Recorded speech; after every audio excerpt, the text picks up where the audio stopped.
Hello, everyone. Welcome to Black Logic. I have some very exciting news updates for you guys today. It doesn't stop short of just being absolutely crazy.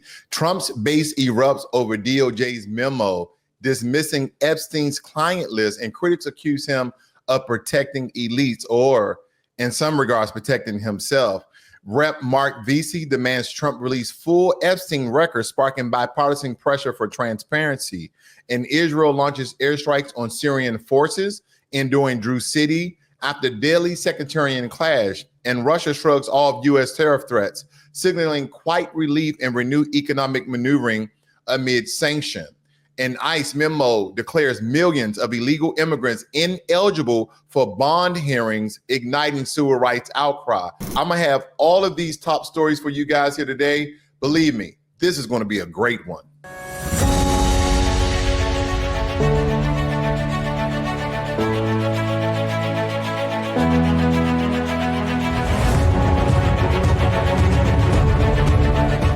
Now, the DOJ, as well as the FBI memo dismissing the existence of an Epstein client list, has torn a hole right through MAGA. Trump promised to explore children, or to expose hidden elites that were dealing with children, but now far-right icons like Steve Bannon, Megyn Kelly, and Laura Loomer are calling for Attorney General Pam Bondi's head, and they're accusing Trump of flunking the Epstein test. And we'll get more into when it comes to Epstein. Believe me, we're going to dive a little bit deeper into that, because some even whisper that Bondi is cozying up to the deep state, and Trump pushes back, calling the issue a distraction, but the base is seething. And I want to provide more context to the story, so you guys listen in on this. Gave her a thumbs up as he attended the FIFA Club World Cup final, even as some of his most fervent supporters are accusing her of a cover-up. I don't think he realizes how much she's humiliated the administration. This is a self-inflicted wound. She caused it. Again, I have nothing against Pam Bondi, but if you want to look for the villain in this story, we have found her. Over the weekend, Trump wrote that Bondi is doing a, quote, fantastic job, and told his supporters, "We're on Team MAGA, and I don't like what's happening." Some of Trump's supporters are blaming Bondi for the administration's decision not to release more information related to the investigation of Jeffrey Epstein, the accused sex trafficker who was found dead in his jail cell in an apparent suicide in 2019. Trump, like many other New York celebrities, had some association with Epstein. This video of Trump with Epstein is from 1992.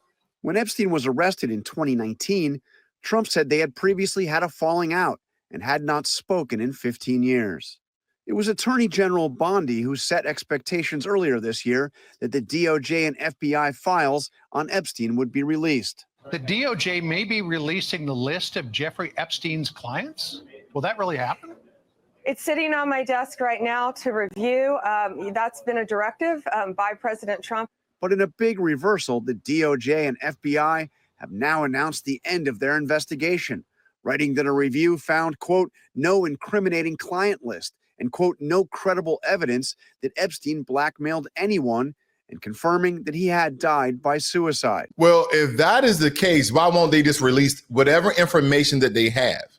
So again, they have these documents of Epstein and all this information about Epstein, then just release the information so the public can then cipher through all of this information and see if we can find something. Okay, there's more intelligent people than Pam Bondi. There's more intelligent people than Kash Patel. So again, just release it to the public and see if we can get our hands on it to see if we can make any connections. See, here's the thing about this. This is one of the things that President Trump actually ran on. And Pam Bondi herself would say that, hey, the client list is just on my table, so I'm just waiting for, I guess, the authority and or the authorization to release the list.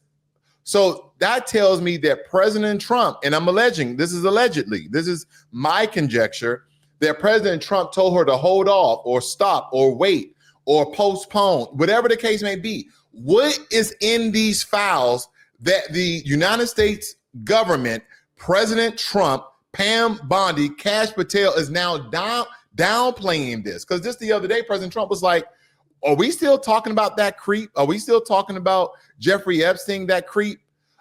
Yes, we are, because this is one of the things that you ran on. And a lot of your base a lot of conservative, a lot of Republicans, even people who swung to the Republican Party from the Democratic Party or from the Independent Party, once the Epstein files released. It doesn't necessarily have to be the client list that should be a part of the files, but everybody wants to know what's in these files, whereas though the Biden administration held on to the information, as well as the Trump administration is holding on to the information. What's in these files? I think that we're going to find out a lot if they ever release these files. And it may be when President Trump is out of office. It may be when President Trump, passes on, so to speak. And I'm not wishing for his death or anything like that, ladies and gentlemen. But I'm just stating what's in these files that's so darn important that nobody wants to release it. And I'm pretty sure they had to sign some sort of non-disclosure agreement, of course, with the top secret clearances. Like this information cannot be released. This is what I'm thinking.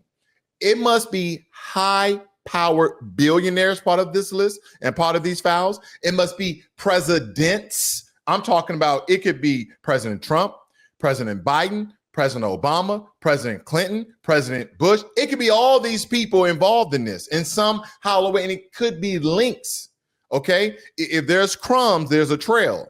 So you get an expert, you get someone who's dead on and follow these crumbs, eventually you'll find a meal. Eventually, the American people will start understanding the truth. See, this is one of those pillars that President Trump ran on about transparency in government and releasing information that doesn't need to be hidden from the public. But now we see something totally, totally different. And his base stated that he is flunking the test. When we look at this, tapping into the outrage of Republican Mark Vesey, he's introduced a resolution demanding full release of all Epstein materials, every single thing you have on Epstein, pointing fingers at both left and the right factions, frustrated over Trump's sudden silence. And some people are even stating that Jeffrey Epstein is not even dead, that he's off on an island somewhere living the best of his life. Now, I don't know if you guys have seen pictures of Epstein's body after he, unfortunately, he hung himself in his jail cell, supposedly, allegedly. I wonder, did the public see any pictures? Is there an autopsy report in his vitals? Like, what information that the public has that the American government has? Like, we don't have any information about Epstein. He's stating this is a Democrat out of Texas, Mark Vesey. He's asking to release all files on Jeffrey Epstein, and I believe that they should. See, here's the thing. It's not just Democrats that want this. It's not just Republicans that want this. It's not just independents that want this. It's just people who just want to know. Why is it so secretive? Now, granted, the government hides hundreds of thousands of things from the American public, quote unquote, for our own good. But what good is holding these files secretive and hidden, locked behind a cage or some sort, like in some secret vault somewhere that nobody needs to know about this information? But as Pam Bondi stated, it's on her desk. If it's on your desk, just release the files or do WikiLeaks or do something else. But I digress. We're going to touch on Epstein a little bit later. Now, sectarian violence exploded into brutal confrontation because we have these clans, we have these militias, Druze militias, that a lot of people have been in these small conflicts, but a lot of people are perishing due to the conflict between Israel and Syria. Because when Syrian government forces entered the city, Israel rifles pounded troops to protect Druze areas, enforcing a ceasefire amid ongoing tension. So again, I've been stating this for a very long time, and I'm pretty sure a lot of people have as well. Israel has been in so many conflicts and so many wars. I'm just amazed that Israel's still standing. And then in other regards, I'm not amazed because we understand they have the most powerful country, and with our military equipment, military prowess, military strategy, our funding, our resources to back them. Again, I had an interview with Dr. Pamela Denise Long, and we were talking about the case of Israel and how they are strategically placed in that region.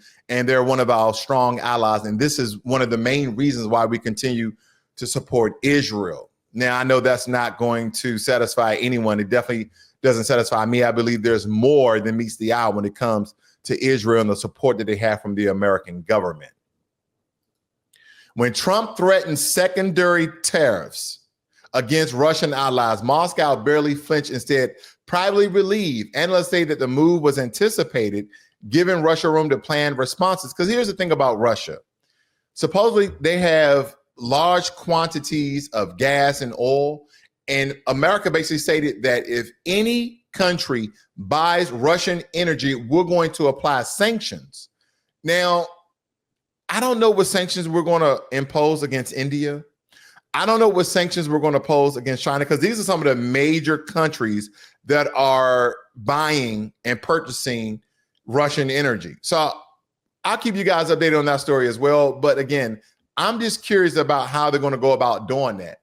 Now, there was a bombshell memo from ICE acting director Todd Lyons that bars millions of illegal immigrants from any bond hearing. Detention becomes the rule, not the exception. And critics are saying that the strips due process from hardworking families who lived here for years. Again, I don't know why they keep saying this as if these people are not in the country illegally. You get what I'm saying? It's like, well, I robbed the bank 30 years ago, and I'm a millionaire today because I robbed that bank and never got caught. But now my history has caught up to me. I shouldn't go to jail. Like, I know that's a wild example, family, but here's my problem with that. If you break the law and they eventually catch you, it doesn't null and void that you broke the law, does it not? That doesn't make any sense. They're here illegally. Again, anyone can hide out for decades. Oh, but they built families and they built homes here. Why can't they have a bond hearing so they can be free to go see their families and friends? Because they're illegally in the country. Let me give you guys some insight here. It says many non-citizens of the United States, including those considered illegal immigrants, are not granted bond hearings due to specific immigration laws and policies. Oh, someone's following the law. Under a law passed in 1996, large classes of immigrants are subject to mandatory detention while their removal proceedings are pending. This means they are ineligible for bond or even a bond hearing, regardless of whether they pose a risk of flight or a danger to the community. Now, certain criminal convictions like those for murder or those serious crimes can also lead to mandatory detention without bond eligibility for immigrants. So that is what we're faced with here today. We have some people that are now following the law, and I think that we should just all take our hats off to that, because this is not something that we've been having for quite some time. Finally, we have people who are willing to do the right thing by the law. And that's, I think, majority of the American citizens truly want to occur here. So when I look at illegal immigrants, not as if they're not people, but they are in a illegal status that should be corrected. Because again, if we mass deport all illegal immigrants, I wonder what will happen to all of these industries that has hired illegal immigrants. Will they then incentivize Americans to come work for them? These are some of the questions that I have.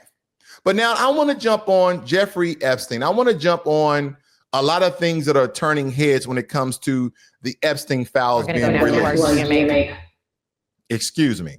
I do want to jump on this because I think it's utterly imperative, because we've been hoodwinked as an American people from our government, and not just the Trump administration.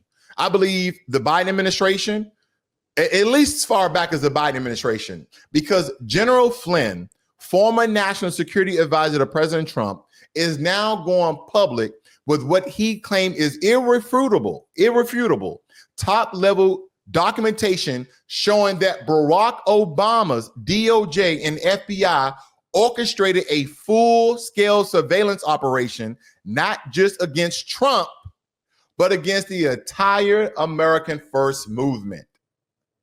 So this is a bombshell for the Democrats, because now they have actual evidence of foul play, of Trump being investigated, of Trump being followed, them gathering information on Trump. And this was General Flynn is stating. And Flynn says that this wasn't rogue spying.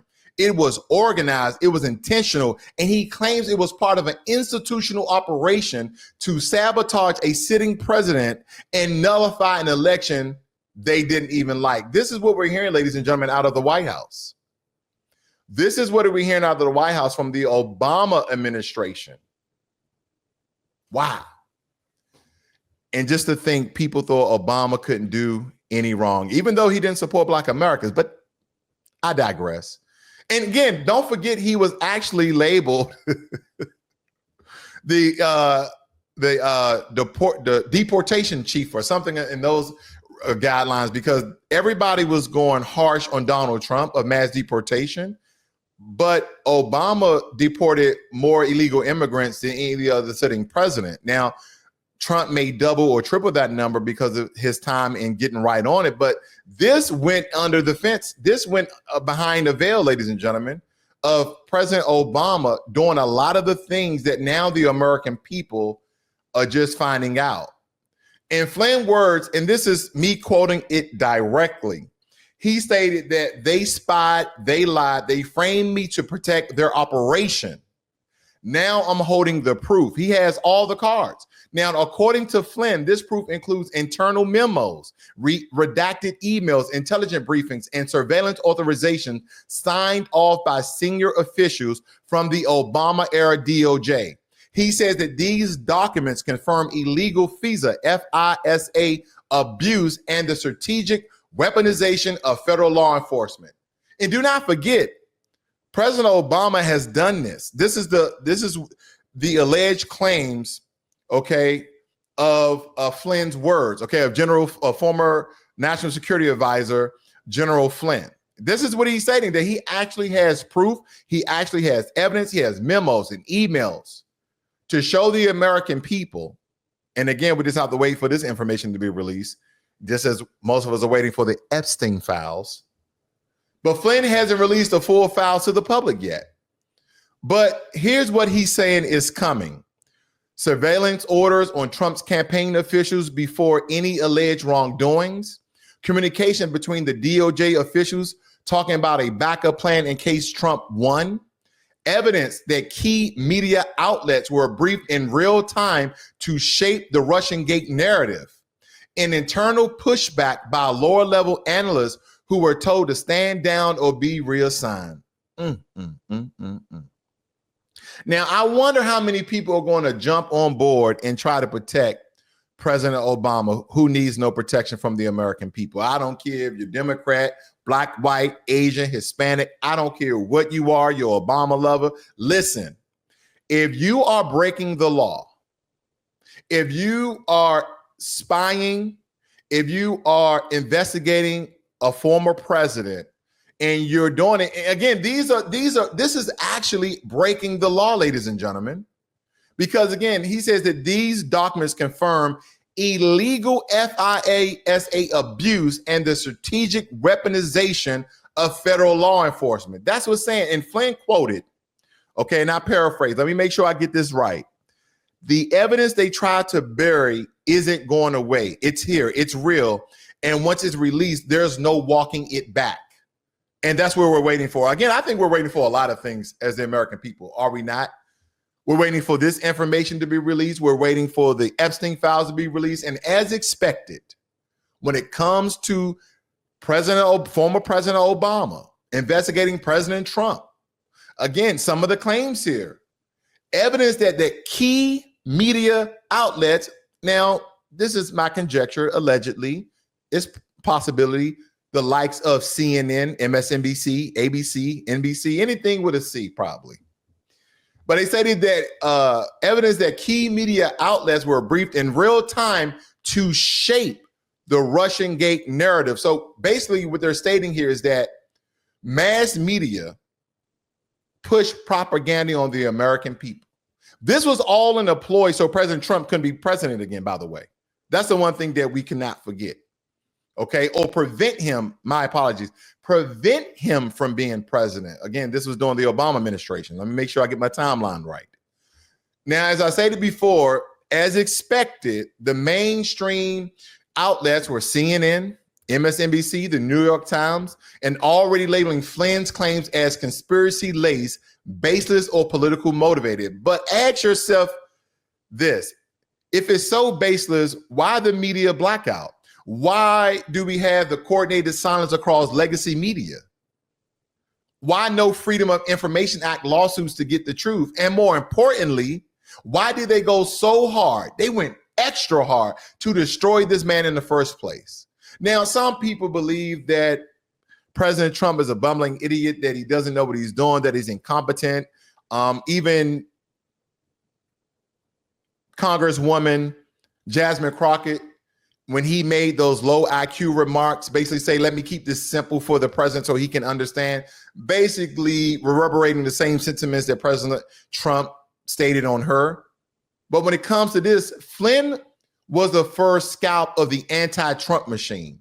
They charged him with lying to the FBI as a setup, as he puts it, just days into the Trump's presidency. Why? Because as the national security advisor, Flynn had access to everything, every cable, every call, every covert operation, and they knew he would blow the whistle. Where's the CIA in all of this? You don't think the CIA had any information of this? Because where are the agents that they used to spy on President Trump before he became president in his first term? Because again, they were doing everything to try to stop this man to become president, just as well as they did for trying to stop him becoming the 47th president.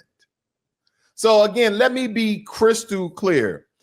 There is no longer about Trump versus Biden. This is about the integrity of every election going forward.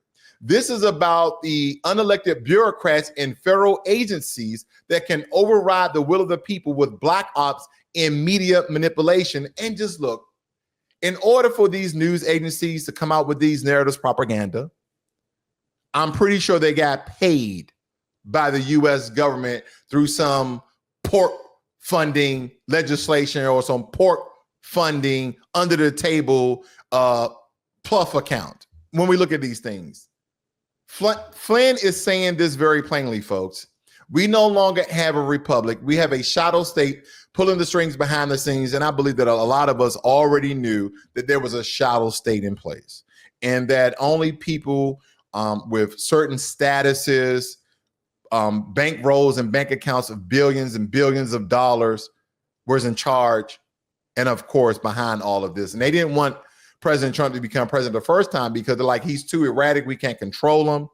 He's a billionaire himself, he has connections, he has influence, and now he's going to have the power of the presidency. Who can stop him now?